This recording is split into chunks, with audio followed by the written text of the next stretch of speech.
Alright, I think that's my cue to leave. No. Okay, we should try one more question. One more. Right. Lila, can you tell Aaron to like just shut up? Damn, I can't curse. Feel free to add whatever curses you feel may do justice to. Go on to the next question. We are over time, y'all. I thought we did. It will err because the operator. Right. I'm sorry. Yes, continue. Yeah, pretending that this is a correct Boolean statement equals I modulo 2 equals 0. Pretend that it says that. So what this code does is so you have int I, and that's going to be incremented by 1 every loop, and that's going to go up until I equals 9, and then after that, it's the Boolean is not going to return true anymore. So inside all that, if I is an odd number,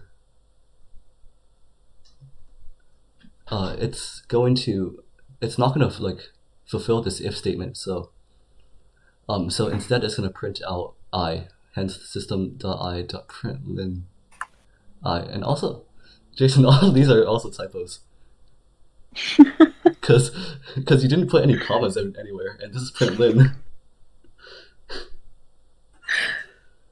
It's okay. Whatever.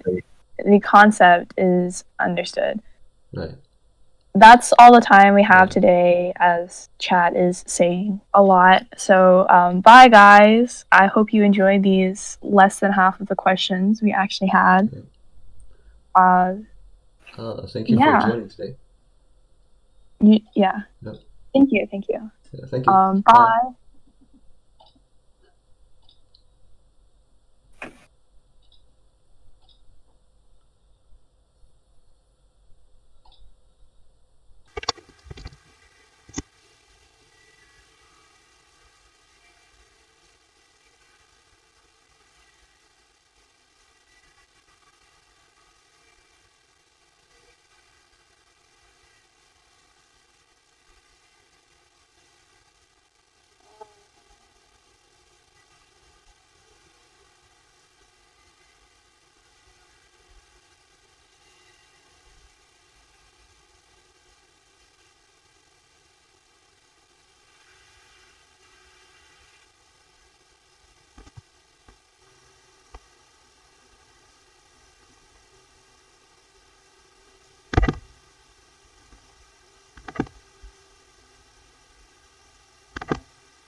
I'm so stressed. I don't know what I'm doing. B. What are you doing right now? Yeah, but. Oh. Okay, alright, never. I think it started. Okay.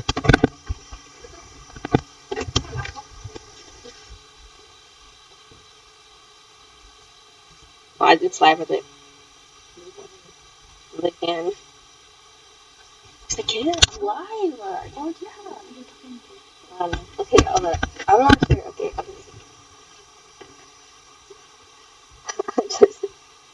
I'm just freaking out.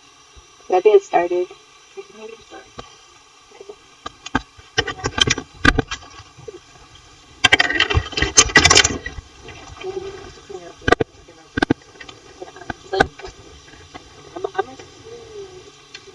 I'm assuming it's live, so I'm gonna start.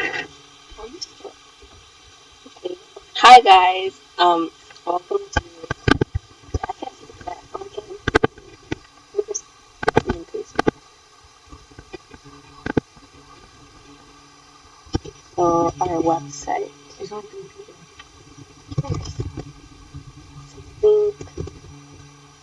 Oops. And any comments?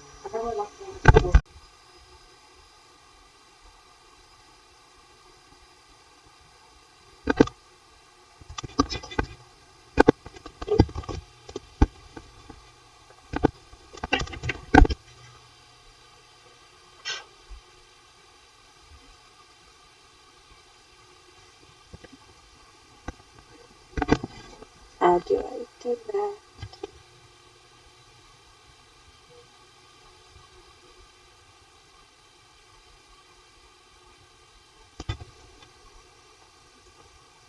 Oh, me too.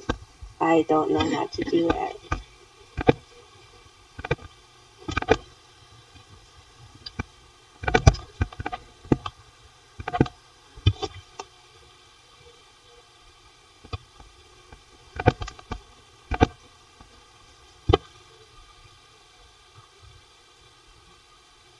Okay, sorry guys. Give me a second to adjust. Another.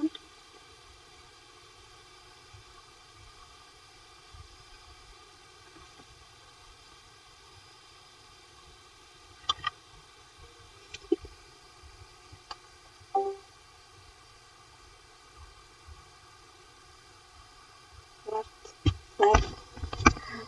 I'm doing.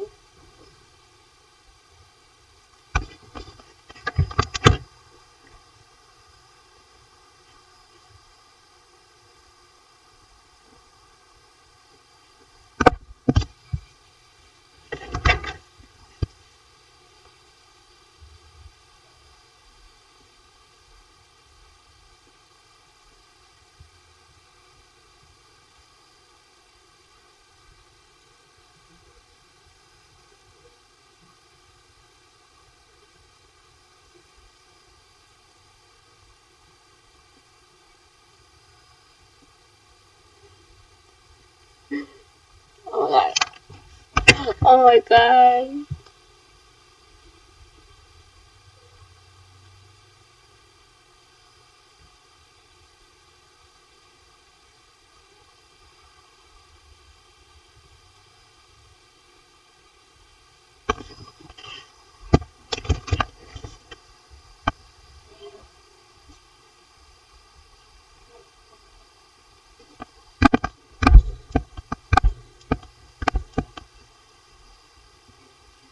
What if I just... What? I'm gonna...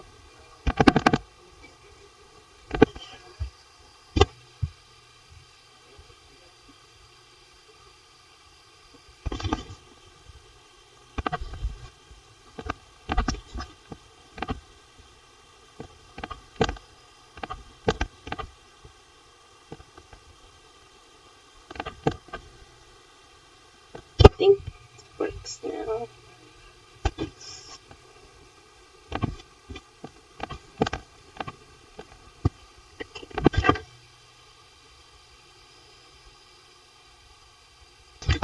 Okay. Okay, let's restart. Oh my god.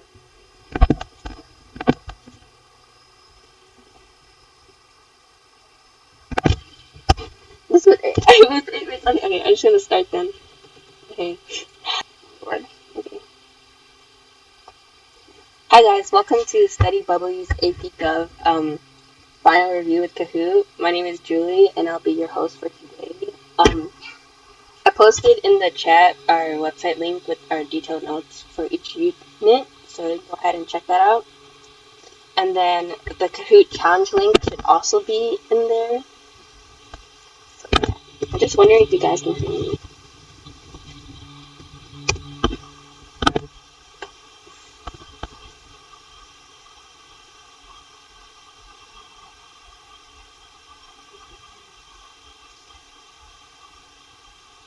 You guys can hear me. Okay, so I'm just gonna start by starting a single player game, and you guys can go on your own pace in the challenge. So the link below. Okay, I'm gonna get started then.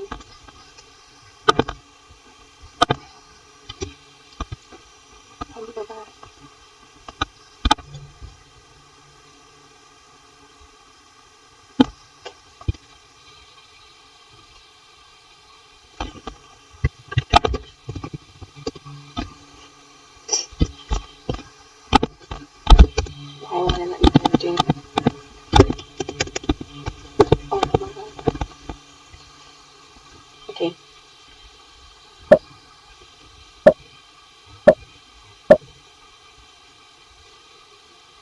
What democracy emphasizes limited participation and is dominated by the wealthy?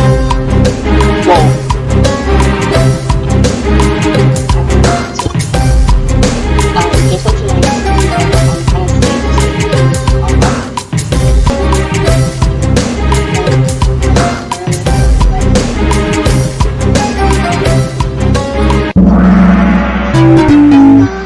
okay, so elite democracy, as it says, emphasizes on limited participation, wealthy and those in power in business, military, and politics. Pluralist democracy emphasizes on groups in policymaking and that no group would dominate politics. And in participatory democracy, it's like a political system that emphasizes on citizens being directly involved and participating in making policy or holding office. Plural groups, participatory, the citizens should be directly involved in making policies, and elite, just think about the wealthy. And then that's how you should know. Next question. Question number 3. How did Shays' Rebellion reveal the weaknesses of the Articles of Confederation? Okay. If you guys remember, the Article of Confederation was the first U.S. Constitution and was like kind of removed and replaced with the present U.S. Constitution. The regular party tax, no parliamentary, executive branch, and no national parliament. No power to call for a military. So Shays' Rebellion was like a bunch of farmers protesting against like judges trying to take away their farms because they couldn't pay for their debt, and so then they like physically stopped the judges from judges going into their office and like taking away their farms. And the federal government at that time didn't have enough power to call for a military to stop the small rebellion, and which led the elite having to like privately hire military. Weakness. All these are like weaknesses of the Articles of Confederation, but Shays' Rebellion specifically revealed that the government didn't have any power to call for a military. Next question. Okay, identify a check on the legislative branch by the executive branch.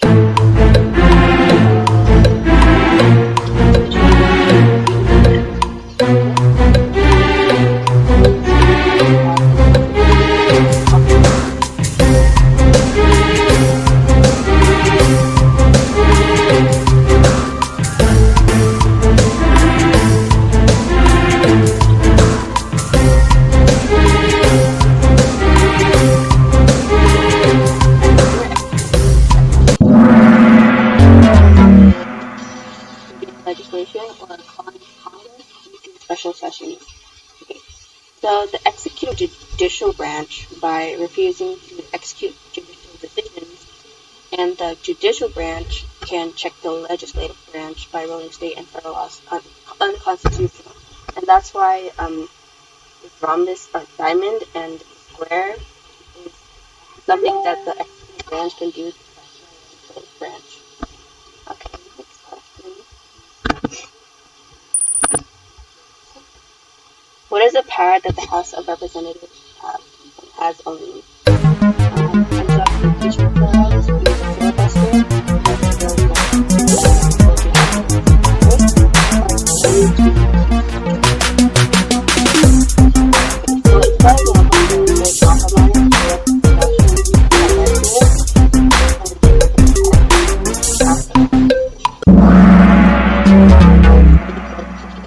and the ability to impeach officials.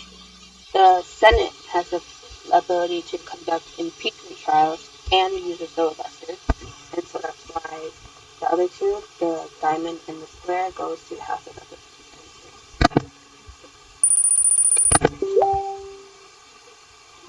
What is the power that the Senate has on confirmation powers, petitions, or election?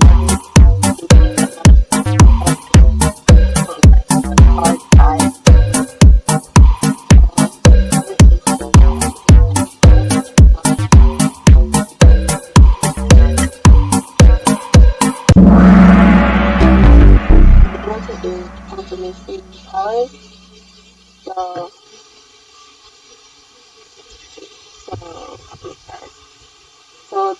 House of Representatives actually elects the president in case of an electoral college tie, and they have the power to elect the petition, while the Senate has confirmation powers. And this is like a check on the executive to either confirm or reject president's nominees. For example, recently Donald Trump and Amy Barrett, he nominated Amy Barrett, and the Senate had the ability to either reject or accept his nomination, and they accepted it. So then she became the new judge of the Supreme Court. Okay, next question.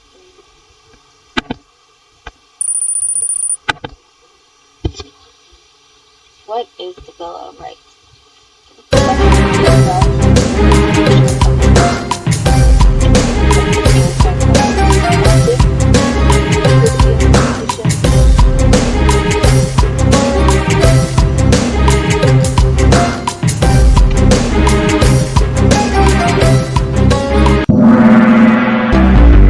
Actually, the first 10 amendments. I think amendments right now, but so basically the anti-federalists didn't approve of the U.S. Constitution at first because they were afraid that it would give too much power to the federal government, which could lead to them infringing on human rights, or like fundamental human rights.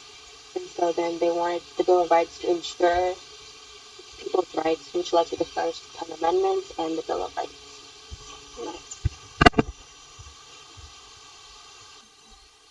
Next question. What is the difference between the Establishment Clause and the Free Exercise Clause?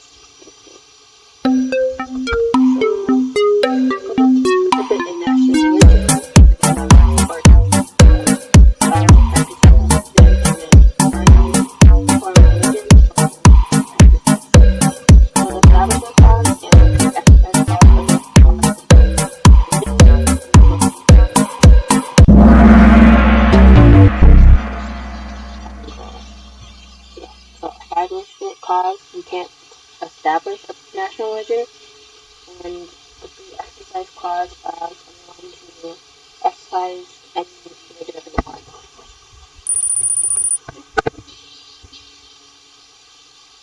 True or false? Burning the American flag is a part of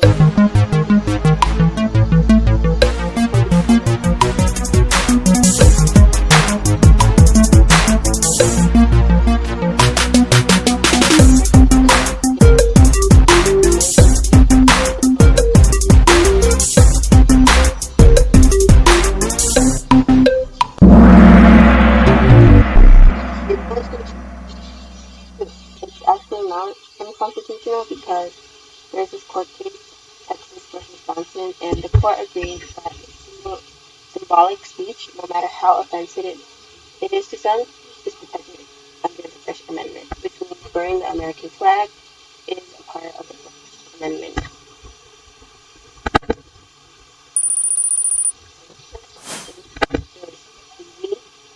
This is just to ensure that you know your amendments, so let's go. What are the first 5 minutes?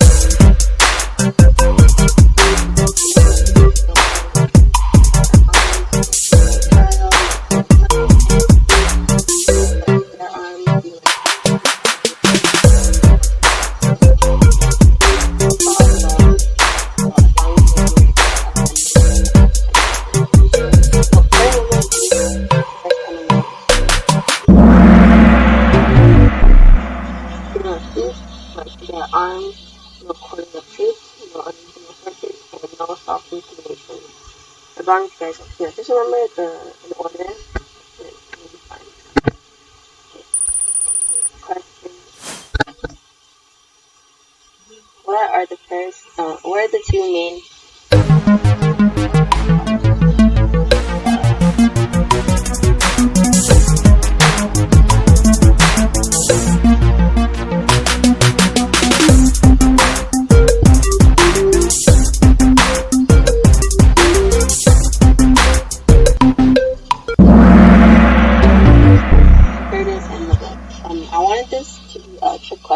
because conservative and liberal are ideologies, while Democrats and Republicans are political parties. So just remember the difference between political ideologies and political parties.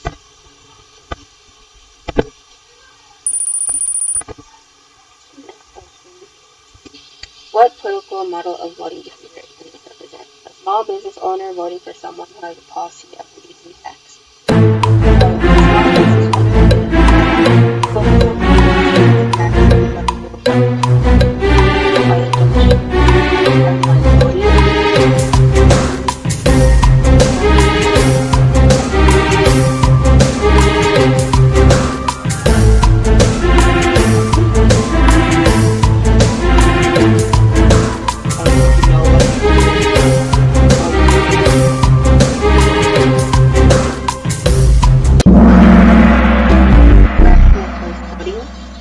So going to answer, so rational choice voting is when you vote like for something that will benefit you.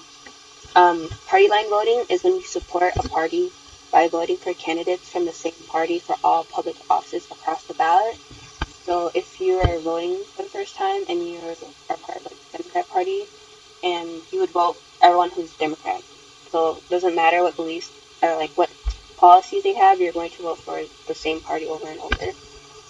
Prospective voting is you vote based on who you believe will handle the most important issues better. And retrospective voting is I guess vote like what they did like prior and if it was good or not. I guess to see what they I don't know. Messed up.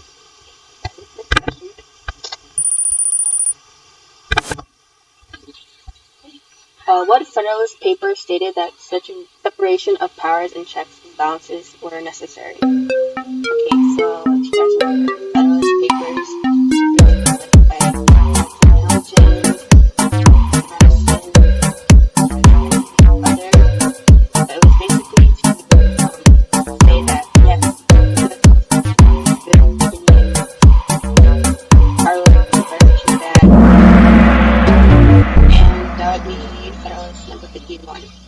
Federalist number 10 defended a Republican government and why we needed one.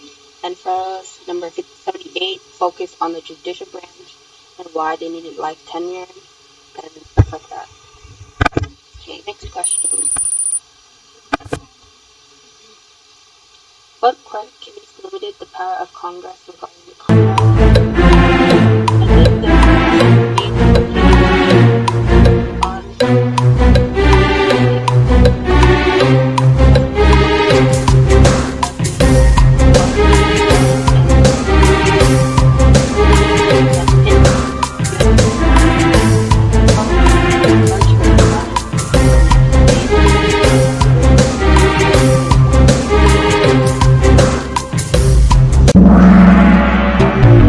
I think the power of Congress regarding Thomas Clive because Lopez brought a gun to school and he was suspended, and the federal government wanted to, I guess, arrest him or something.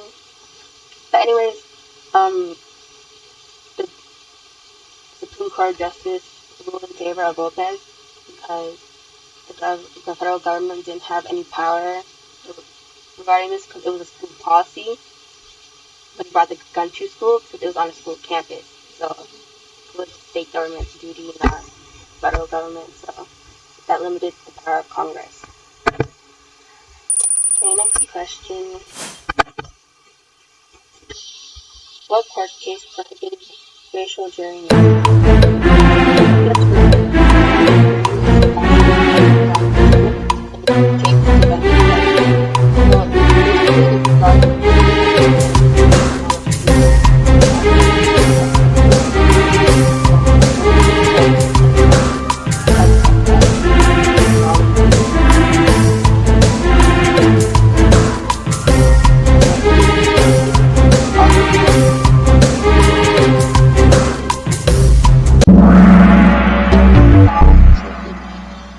So in this court case, North Carolina created a district so that there could be more African American representatives. Shaw and a few other people didn't like this, so they went to sue them for racial gerrymandering, which is not allowed. You cannot draw districts to benefit, like, your sole reason for drawing a district this way based on race is not allowed, and so they sued them for it. And this brought out the equal the same, no less, no more, and North Carolina violated that because of racial gerrymandering. That's why this court case is also important.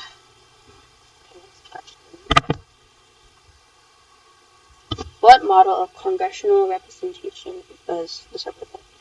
The American view, votes based off of their constituents.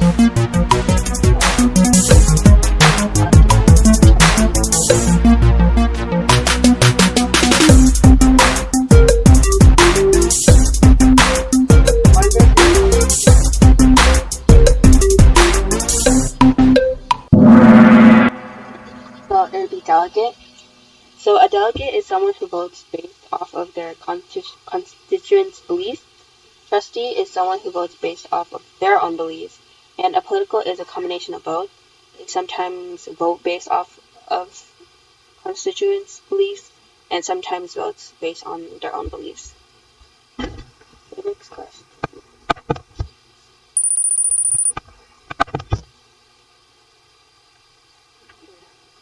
Separation of powers between state government and federal government.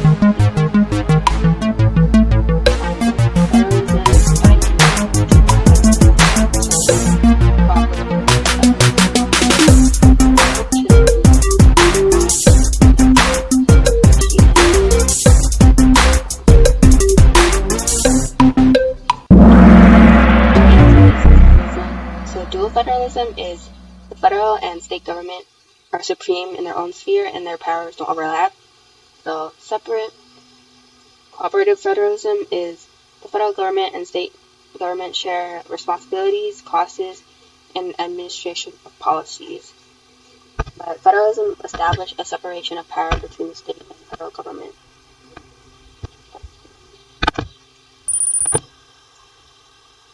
True or false? As discretionary spendings begin to grow, mandatory spending begin to decrease.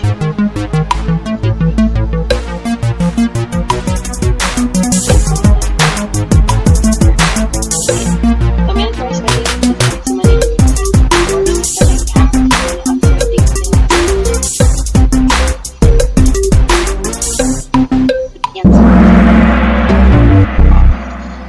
As mandatory spendings begin to increase, discretionary spendings actually begin to decrease. And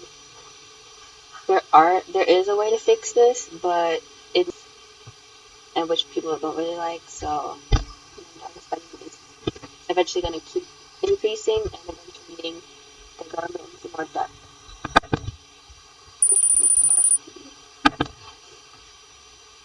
Which one accurately describes a filibuster?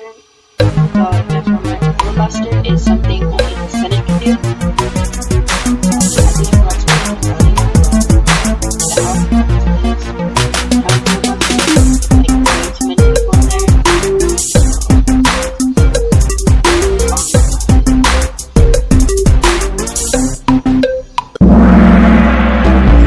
All limited speech to delay action, and senators usually use this to delay a bill from being debated on. And I think the longest one was like 27 hours. So it's just like a really, really, really long speech. Next question. What is the first step for a bill to become a law after its draft?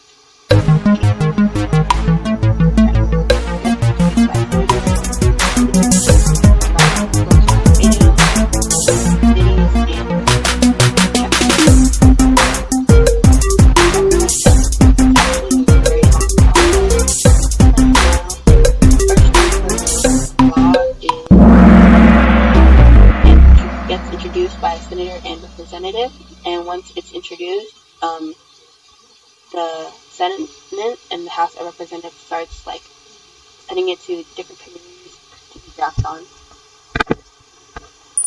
Next question. If the president doesn't like a law, what can he do? So, this is one of the powers that only the president can do.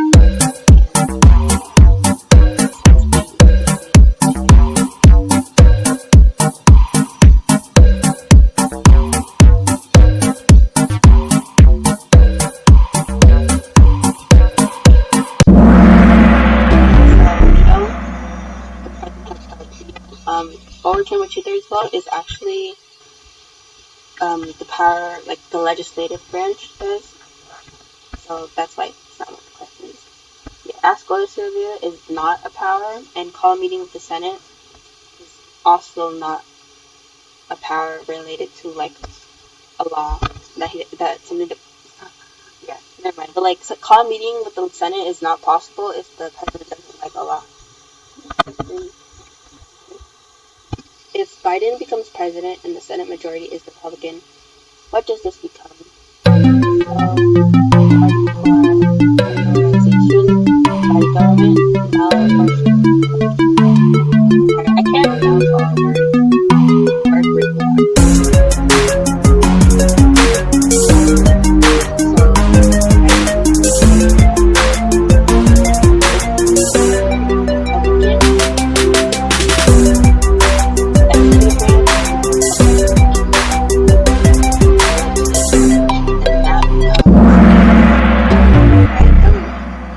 A divided government is basically when the House, the Senate, and the presidency, so executive branch, aren't all held by the same party, and because of that, it'll be harder to pass legislation.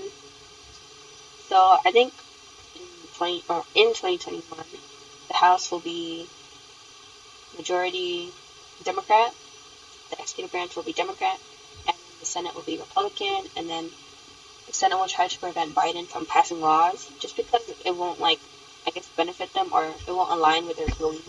That's why it leads to the government. Bill of Rights applies to the federal government only.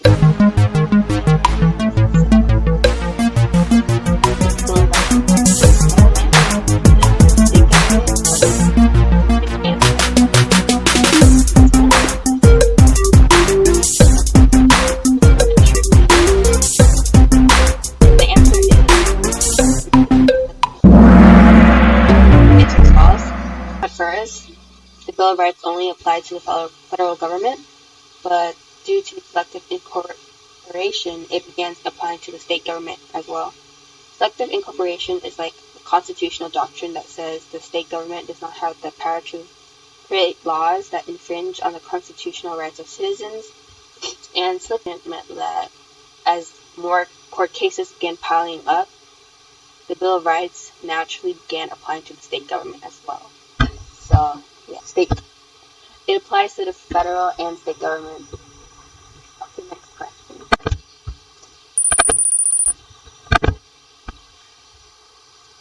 Politicians want to predict who the next president would be. What poll makes sense to you to determine that? I'm not sure if my partner was correct with that, but checking polls are the politicians, or just anyone who wants to predict who the next president would be.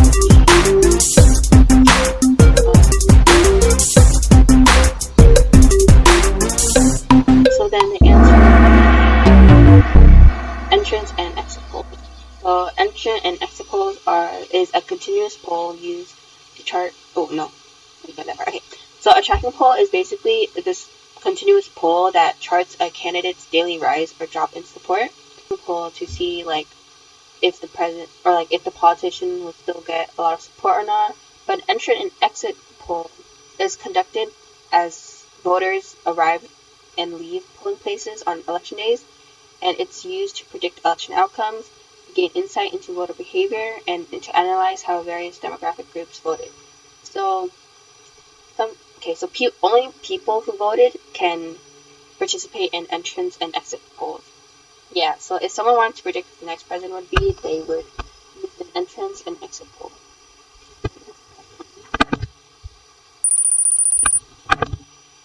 True or false? This is a violation of the First Amendment. Question is, Daniel is suspended by the principal for wearing a shirt that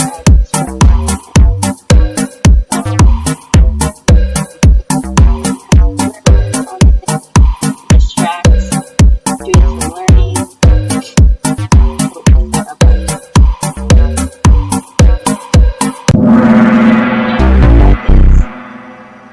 False. So, if you guys remember, it's religion, press, assembly, and the right to petition the government. getting suspended for having a swear word on a shirt is not a violation of the First Amendment. You have a freedom of speech, but you don't have freedom of consequence.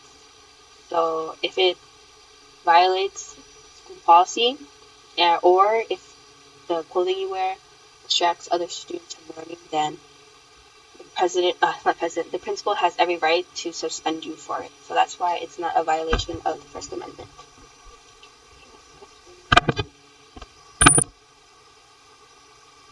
Which of the following describes the information presented in the pie chart? So, this pie chart,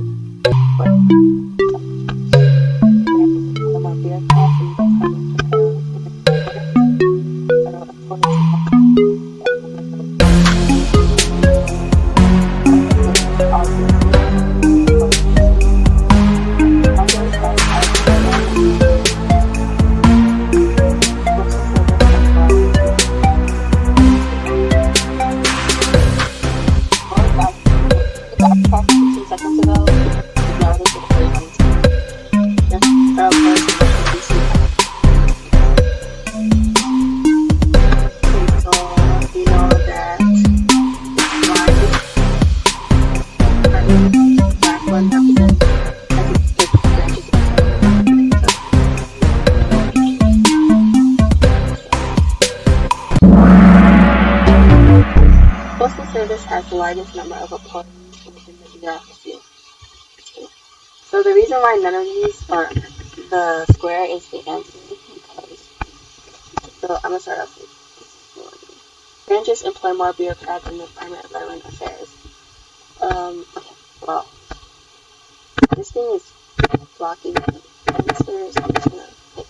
So if you look at the pie chart, the legislative, judicial, and executive branch staff is around 66,000 staff, while in veteran affairs, they have 135,000 workers, which is much more than what the branches have, so that's false.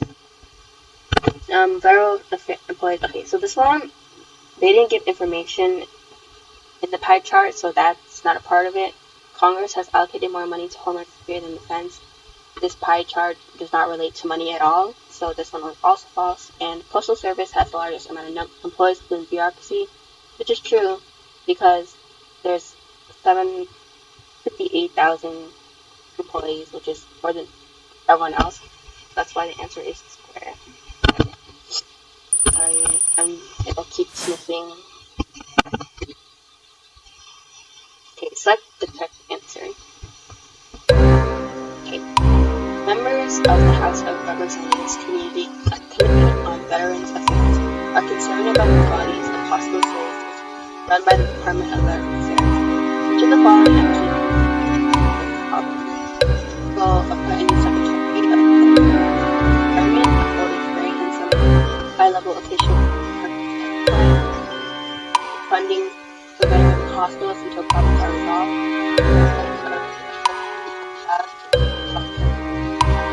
Funding.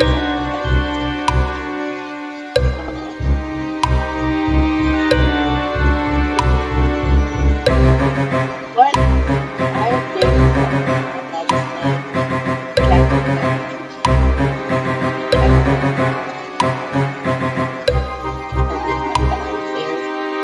bureaucracy.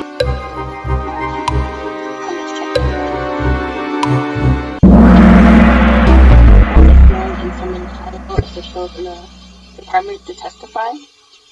So Congress checks on bureaucracy is A, congressional oversight, so they can hold hearings, and B, the power of the purse, so they can increase or decrease fundings and responsibilities. So it's actually this one, in the power to testify.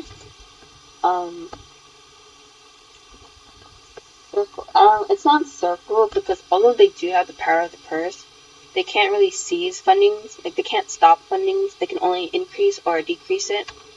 So that's why that was the answer. Okay. So, okay, I guess we're done with this. And we're gonna go.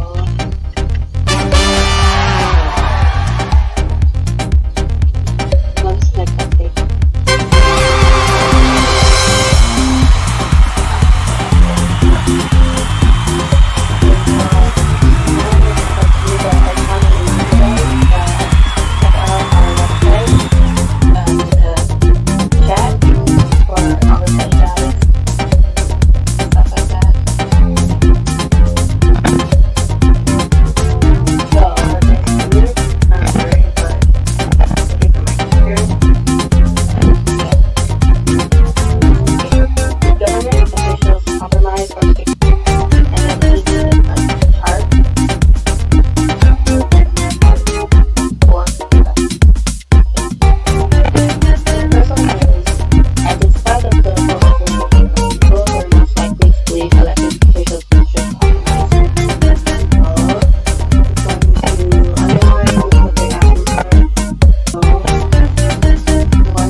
most likely to believe elected officials should compromise.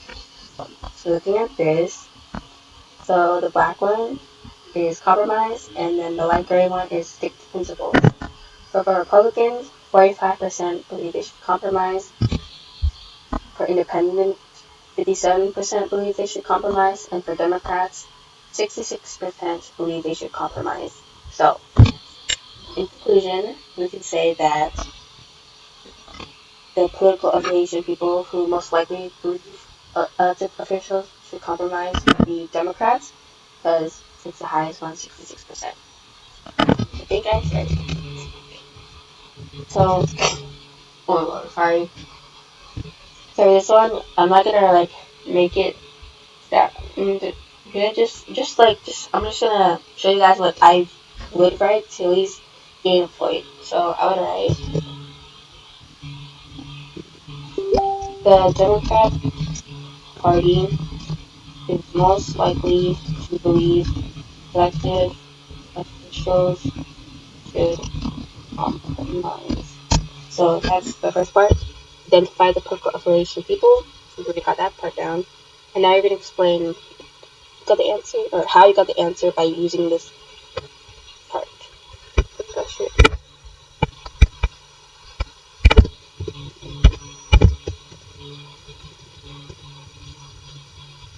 Okay.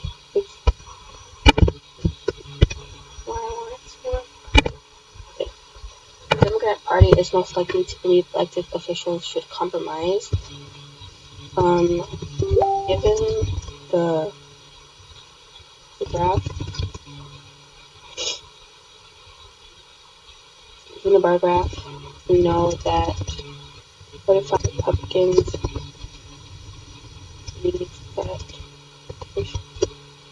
We know that 45 of Republicans, 57% of Independents, and 66% of Democrats believe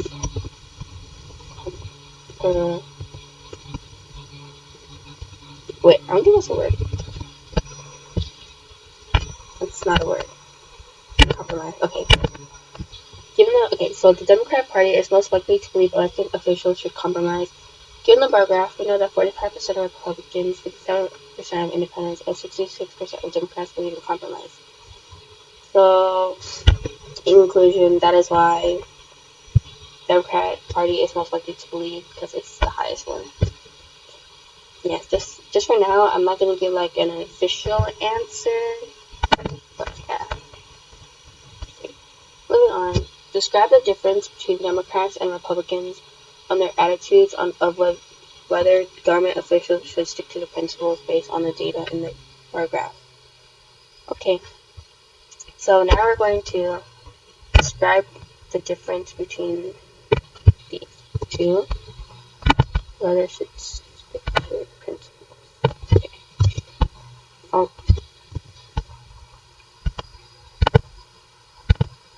Okay.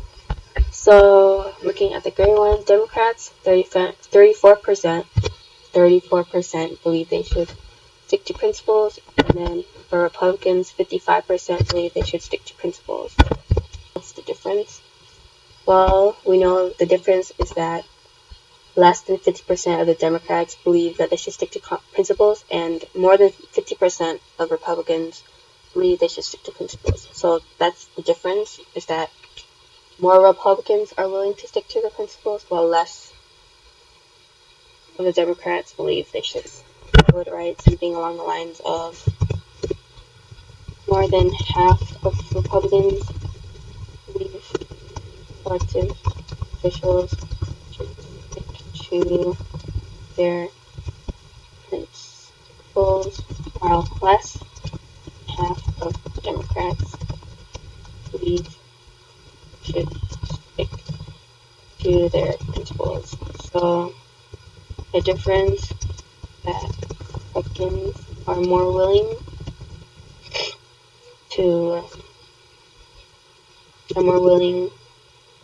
while Democrats are not.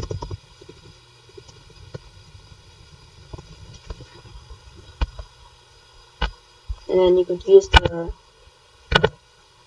data and explain how, like, you'd be like, oh, Republicans are 55% and Democrats are 34%, and then you would just use that as your evidence and moving on to explain how the data in the bar graph could influence how a Republican candidate would shift his or her campaign positions after securing the Republican nomination for president. Okay, so that means we already know that they secured this part. Basically, they already got the Republican, votes. So they already got Republicans. Now they're going to aim for getting Democrats. So Democrats, we're going to focus on this part right here. Democrats. So 66% believe in compromising.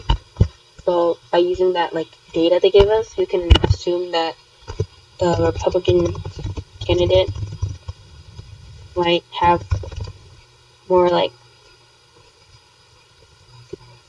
the Republican candidate might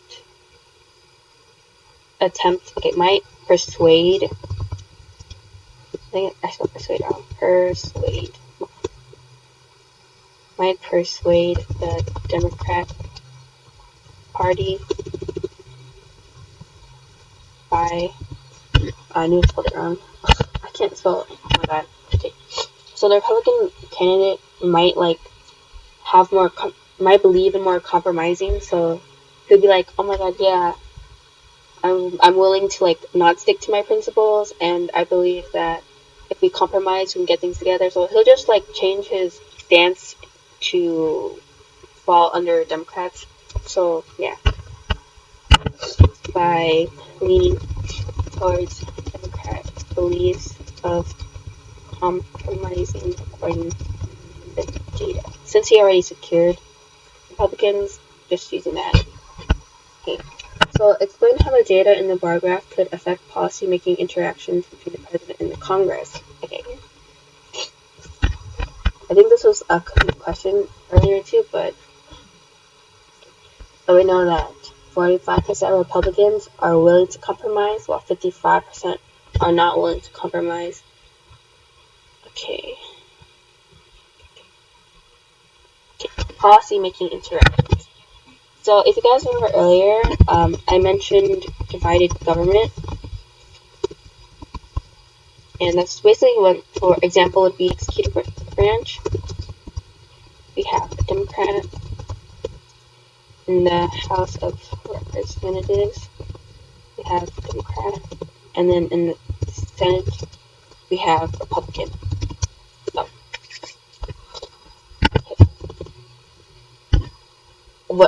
So for this one, I would mention divided government because okay, so 45% compromising.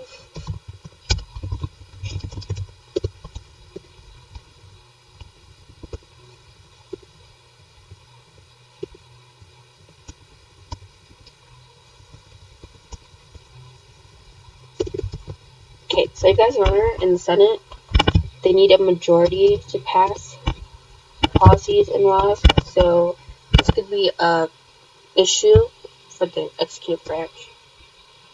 Okay, I need to cough real quick. Okay, sorry. Okay, so I would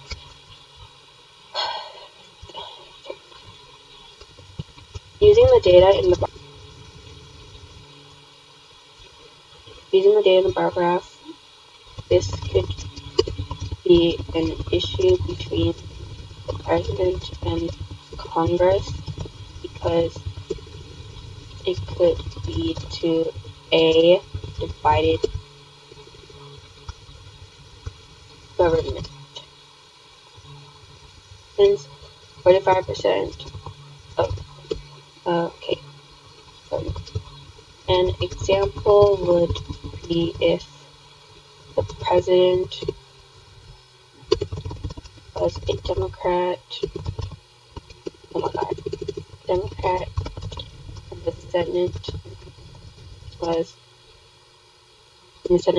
Senate majority was Republican.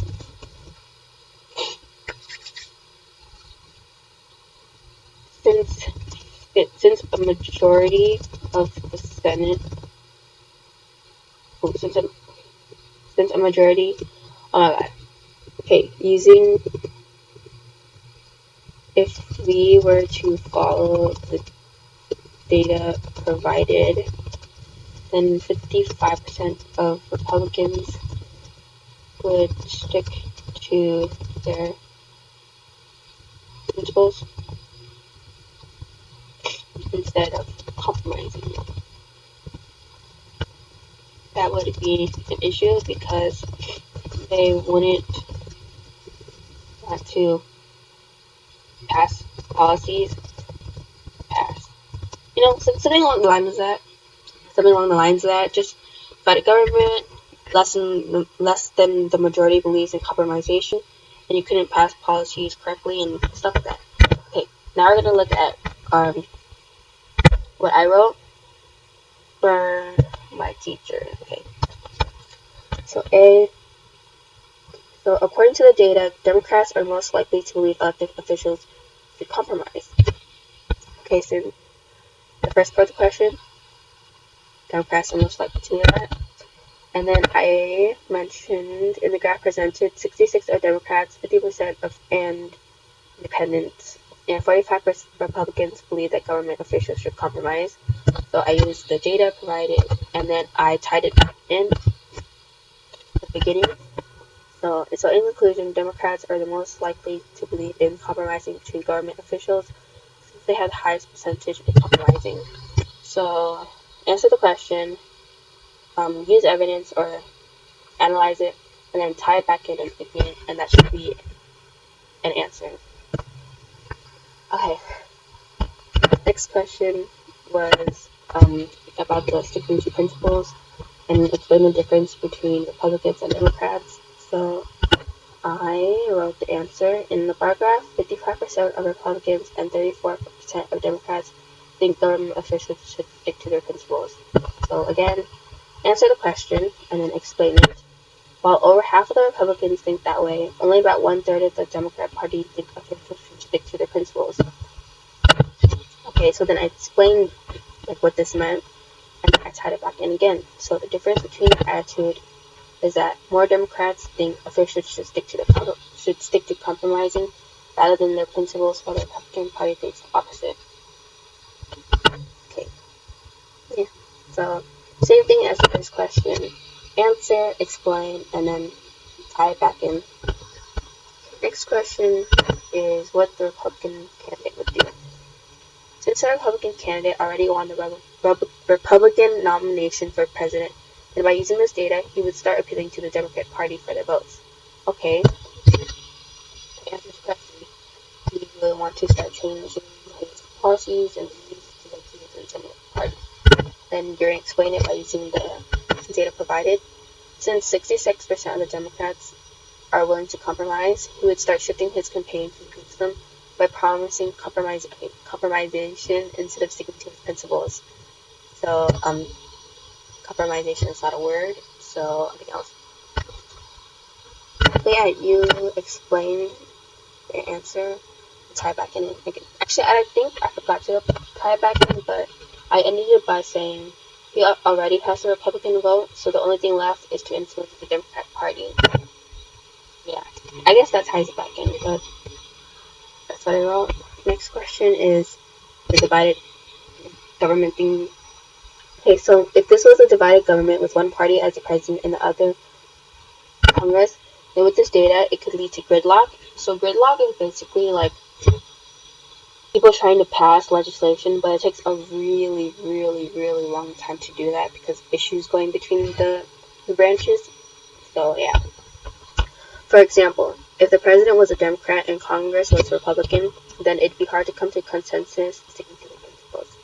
So I used the bar chart that they gave us, and half of the Republican Party, like more than half, believes in sticking to the principles. So if you use your data, then that should be good. They wouldn't be willing to agree with a Democrat president. I explained my answer. And since 45% of Republicans are willing to compromise and only 55% of them are sticking to the principles, it'd be hard to pass any policies. So answer the question. So So why they would be an issue, lead to gridlock, that's the issue. And I would explain it, and then use the data provided, and then, yeah, that's how you answer. Okay, I think that's it. So, yeah, one last reminder, remember to check out our website for like study guides, or notes and resources of detailed notes of each unit. So that would be in the link. If you guys like still want, the Kahoot thing will be in, so you play anytime you want. I'm going to end the live.